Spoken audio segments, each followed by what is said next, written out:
പ്രധാനമന്ത്രി നരേന്ദ്രമോദിയുടെ ത്രിരാഷ്ട്ര സന്ദർശനം നാളെ ആരംഭിക്കും. ഓപ്പറേഷൻ സിന്ദൂറിന് ശേഷമുള്ള പ്രധാനമന്ത്രിയുടെ ആദ്യ വിദേശ പര്യടനം ആണിത്.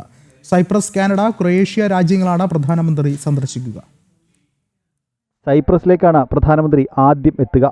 തുർക്കിയുടെ ശത്രു രാജ്യമെന്ന നിലയിൽ മോദിയുടെ സൈപ്രസ് യാത്ര വലിയ വാർത്തയായിരുന്നു. പതിറ്റാണ്ടുകളുടെ തർക്കമാണ് ഇരു രാജ്യങ്ങളും തമ്മിൽ നിലനിൽക്കുന്നത്. ഓപ്പറേഷൻ സിന്ദൂറിൻ്റെ സമയത്ത് പാകിസ്ഥാന് തുർക്കി പിന്തുണ നൽകിയത് വിവാദമായിരുന്നു.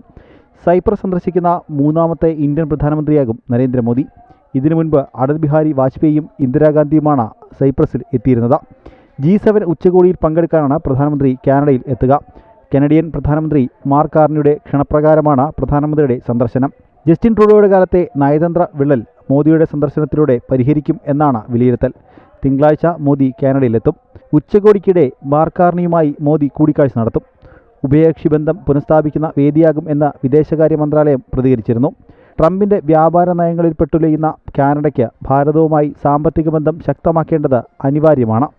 ജൂൺ 18 ക്രൊയേഷ്യൻ സന്ദർശനത്തോടെ പ്രധാനമന്ത്രിയുടെ വിദേശ പര്യടനം അവസാനിക്കും. ആദ്യമായാണ് ഒരു ഇന്ത്യൻ പ്രധാനമന്ത്രി ക്രൊയേഷ്യ സന്ദർശിക്കുന്നത്. നാഷണൽ ഡെസ്ക്, ജനം.